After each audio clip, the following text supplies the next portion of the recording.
기도드리겠습니다. 생명의 주 하나님 아버지, 부활절 둘째 주일 아침 삭개오 작은 교회에 모여 하나님께 영과 진리로 예배드릴 수 있도록 은혜 주심을 감사드립니다. 이 모든 예배를 하나님께 드리오니 기뻐 받아 주실 줄 믿습니다. 부활하신 주님, 저희의 마음속이 가시던 불과 같아 주님의 평안을 잃어버린 것을 용서하여 주옵소서. 생명을 가꾸지 못하고 생명 배경의 마음을 지켜가지 못하는 이 시대 우리의 죄악을 용서하여 주시옵소서. 우리의 주 하나님 아버지, 이 순간에도 평상에서 힘들어하신 사랑하는 김경재 목사님, 주님의 피 묻은 손길로 어루만져 주시고 위로해 주실 줄 믿습니다. 주님, 19년 전에 삭개오 작은 교회를 사랑하는 김경재 원로 목사님께서 헌신적으로 설립하게 하시어 삭개오 신병으로 떨리는 마음으로 저희들이 기쁨으로 시작했던 작은 교회입니다. 우리 교회 신앙의 지표를 생명, 평화, 정의, 또한 예배는 정결함과 순수함으로, 공부는 열린 마음으로, 봉사는 돌려줌과 기쁜 마음으로, 친교는 배려와 성실함으로, 지극히 작은 씨앗들이 하나가 되어 이 시간까지 오게 하심을 진심으로 감사를 드립니다. 작지만 주님께서 크게 써주시기를 간곡하게 기도드립니다. 주님, 마음은 원이로 돼 예배차례에 참석지 못한 강원철 권사님, 정용주 사모님, 정시 후 영상에 찾아가 주셔서 치료해 주시고 평안을 더하여 주시옵소서. 주님, 또 연로하신 정본문 장모님, 홍종희 장모님, 김정혜 권사님, 하나님께서 크신 은총으로 강건함으로 축복하옵소서. 부활하신 주님, 다리에서 말씀을 전하실 강현수 목사님, 하나님께서 능력의 두루마기와 지팡이를 들려주셔서 강하고 담대한 말씀으로 저희들 마음속에 새 생명이 되살아나는 귀한 시간이 되기를 간절히 원하오고, 귀한 말씀이 선포되게 하옵소서. 사랑의 주님, 오늘 또 예배를 위하여 헌신하시는 간절함과 알게 모르게 수고하시는 손길에 하나님의 크신 은총으로 축복해 주시옵소서. 부활하신 주님, 땅이 아닌 하늘을 바라보며 소망을 찬양하며 부활의 능력이 우리의 삶 속에 살아 역사하게 하옵소서. 이제 삭개오 작은 교회 성도님들을 세상으로 파송하시고 부활의 주님과 동행하며 진실하게, 신실하게, 거룩하게 살아가게 하시옵소서. 이 모든 말씀 예수 그리스도의 이름으로 기도드립니다. 아멘.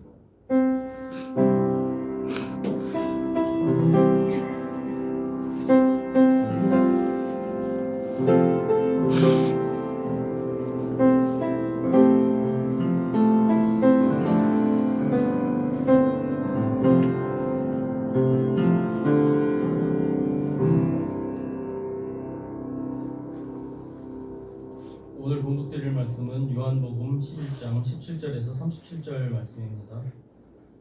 예수께서 와서 보시니 나사로가 무덤에 있은지 이미 나으리라.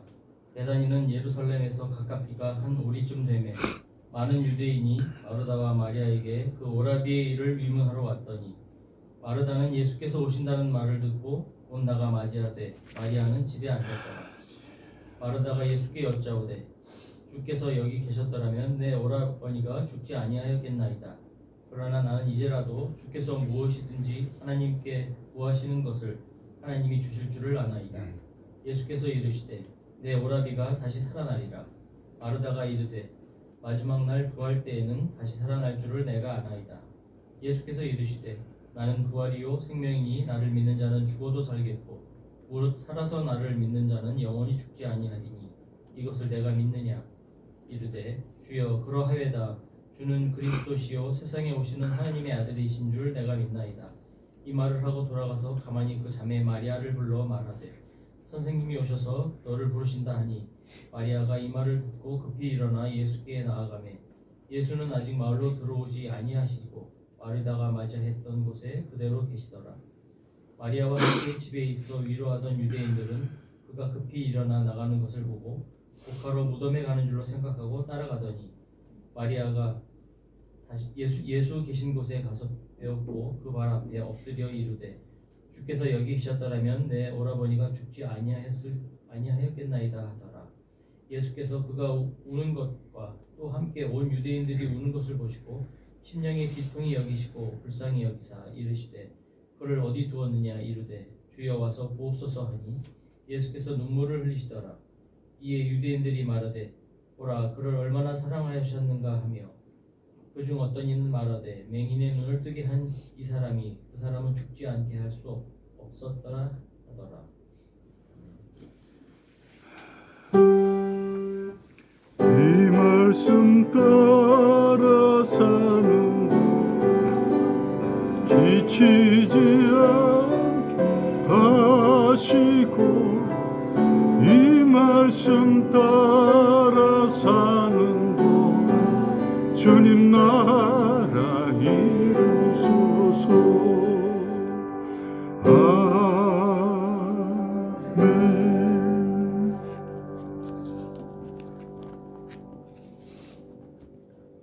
황송 목사님께서 말씀 전합니다.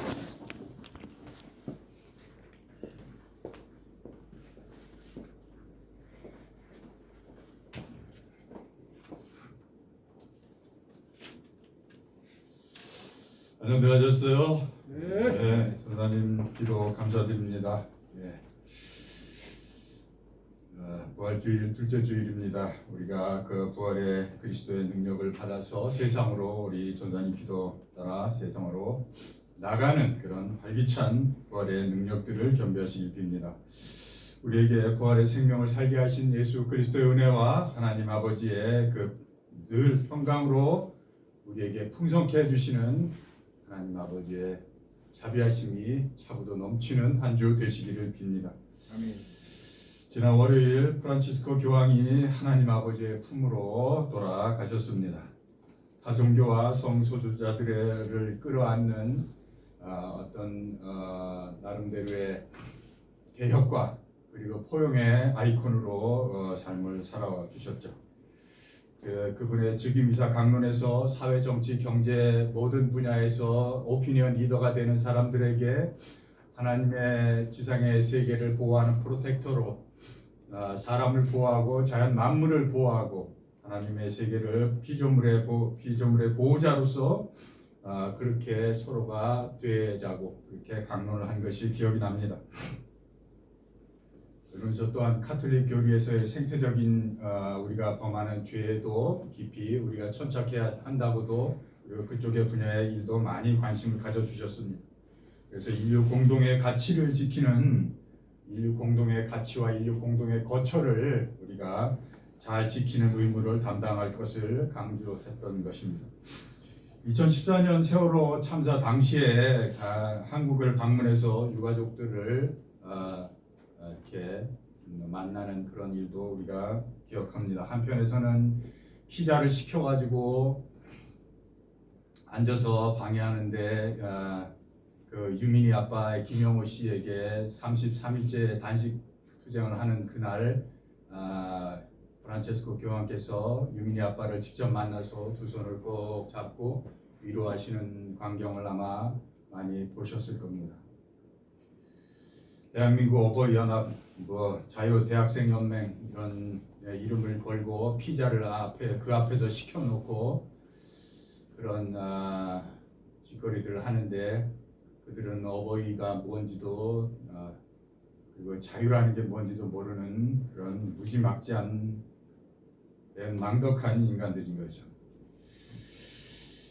귀국길에 오르는 길에 교황이 여기에로 노란 리본을 달았습니다. 그래서 그것을 보고 사람들이 어떤 그 리본을 떼는 것이 중립적이지 않겠느냐라고 그렇게 얘기했을 때 큰 고통 앞에서는 그 누구도 중립적일 수 없다라고 그렇게 말을 또한 남기기도 했습니다. 인간은 자기 욕망과 존재 불안과 삶의 모호성을 해결할 방법을 찾지 못해서 자기 편을 만들고 네 편, 내 편을 가르는 방식으로 손쉽게 적을 상정해서 비난하고 혐오하고 헐뜯고 하면서 자기 불만족과 불안을 투사적 형식으로 그렇게 표출을 하곤 하는데요. 세상을 내 편이 아니면 적, 나와 주객의 이분법적인 시각으로 판단하여서 단순하고 자기 편 외에는 모든 것을 수단으로 여겨버리는 그런 우를 범하는 것이죠. 인간들이. 이런 사람들은 뇌가 게으르다고 할까요? 단순하다고 할까요? 아니면 천박하기 이를 데 없다고 하겠습니다.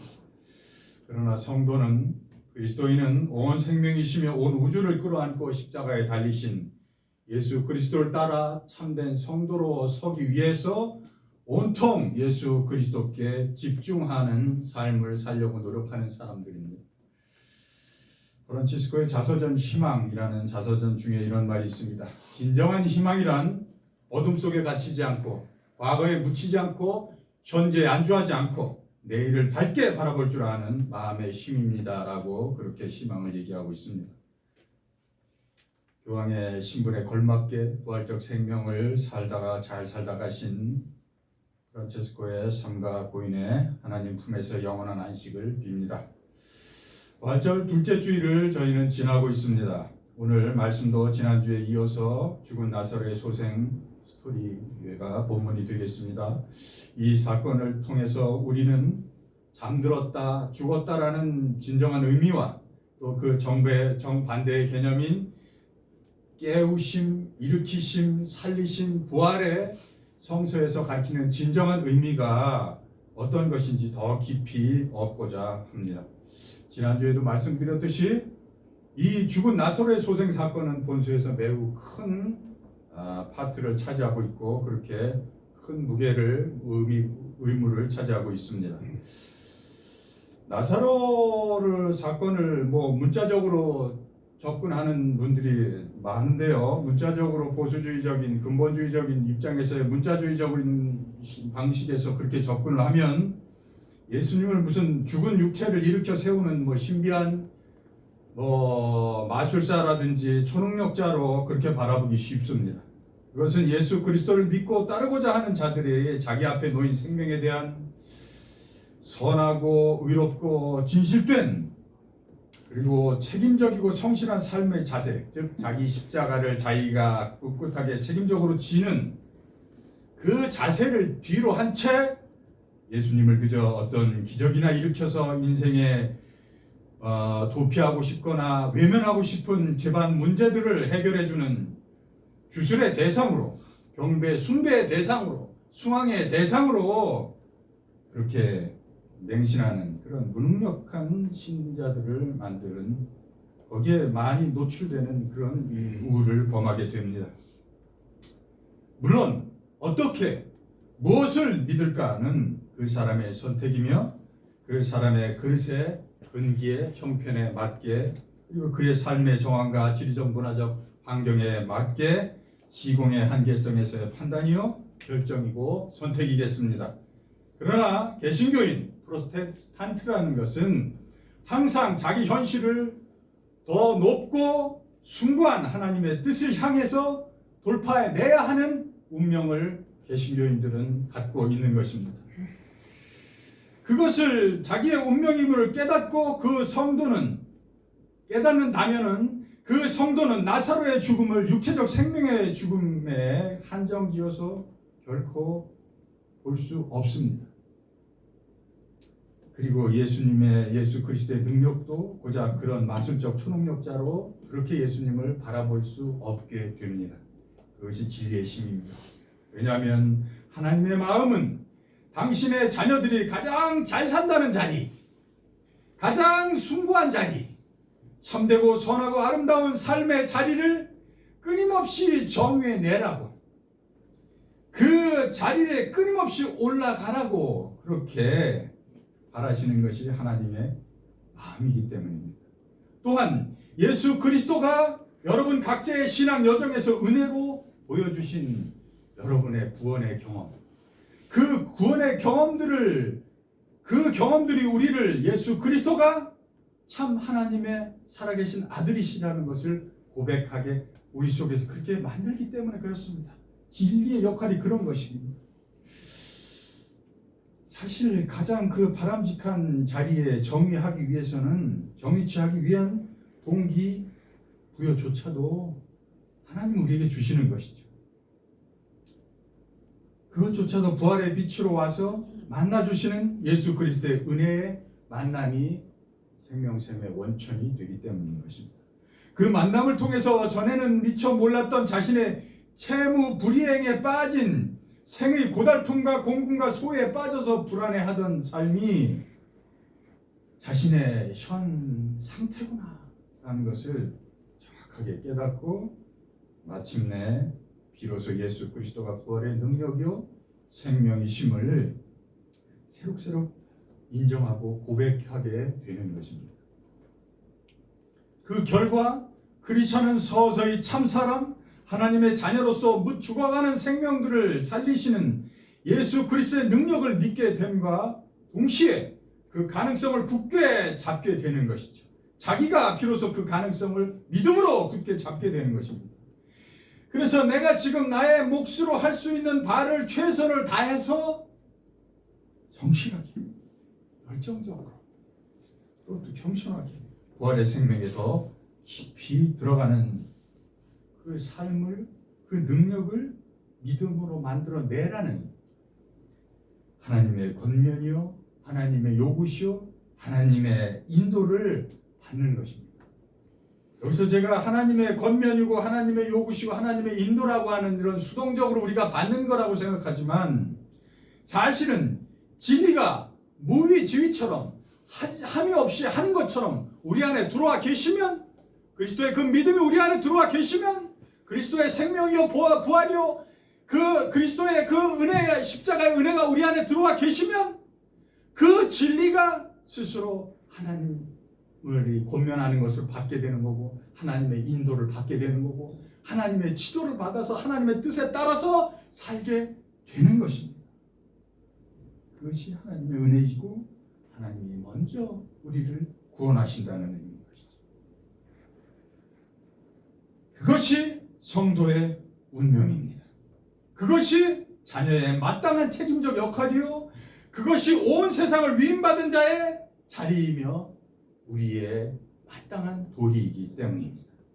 그것이 빚진 자가 갚아야 할 가볍고도 명랑하게 걸어가야 할 신앙의 여정이요, 우리 크리스천들의 운명인 것입니다. 에베소 교인들에게 바울은 5장 14절 이하에 이렇게 권면합니다.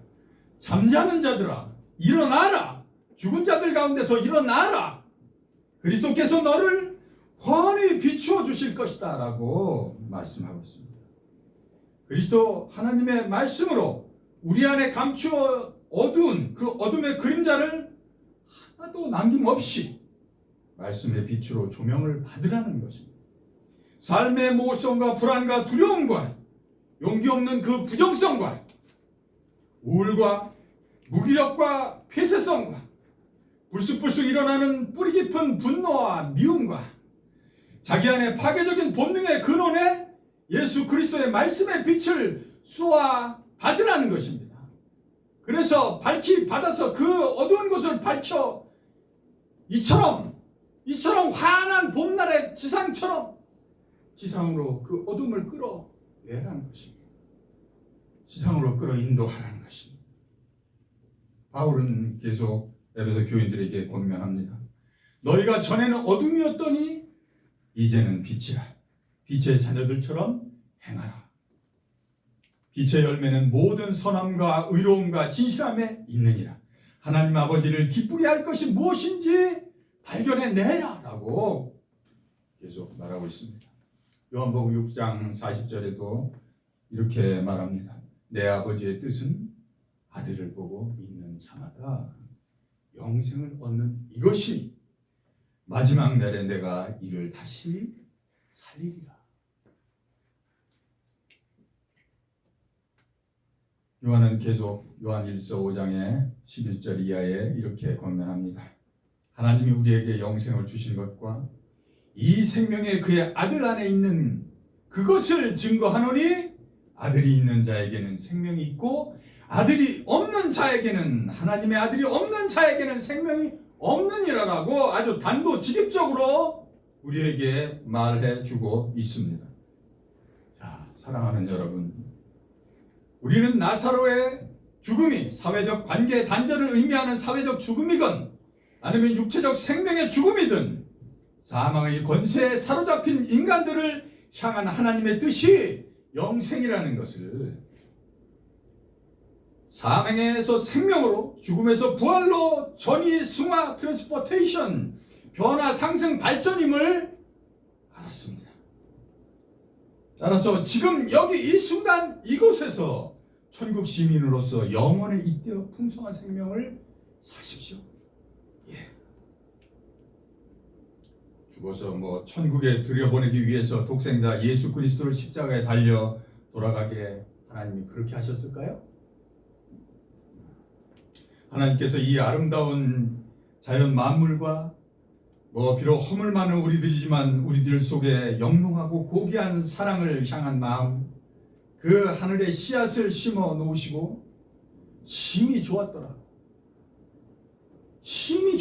하신 그런 우리 여러분들인데 단지 한평생 죽어라 오래 노예로 살다가 죽어서 천국에 올라오라고 천당 가라고 그렇게 이 삼남 만물과 여러분들을 조성해서 그렇게 만들어 놓으신 그게 하나님의 뜻이었을까요? 지금 여기 이곳에서 하늘나라 시민으로서 먼저 영원에 잇대는 풍성한 하나님을 누리십시오. 이것이 하나님이 영생을 주신 이유입니다. 예수께서 와서 보니 나사로가 무덤에 있은지 이미 나으리라. 예. 하나님의 세계의 완전수는 3이고 인간 세상의 완전수는 4라는 걸 우리는 다 알고 있습니다. 인간이 자기 머리, 자기 능력, 자기 힘만 믿고 자기 잔꾀를 아무리 부려봐도 그는 고작 사망 권세에 사로잡혀서 어두운 무덤 속에 있다는 하나님을 등진 인간의 실존을 말해주고 있는 것입니다. 이것을 지난주에 하나님의 은혜에 빚진 자의 채무 불이행 상태에 빠져있는 인간의 실존이라고 말씀드렸습니다. 언니 마리아가 예수님이 오신다는 소식을 듣고 맞으러 나옵니다. 마르다가 예수님을 만나자마자 주님께서 여기 계셨더라면 내 오라비가 죽지 않았을 것인데요 라고 말하죠. 이 말을 어떻게 여러분은 들으십니까? 저는 마르다가 곡하는 소리가 연계돼서 곡하는 소리로 들립니다.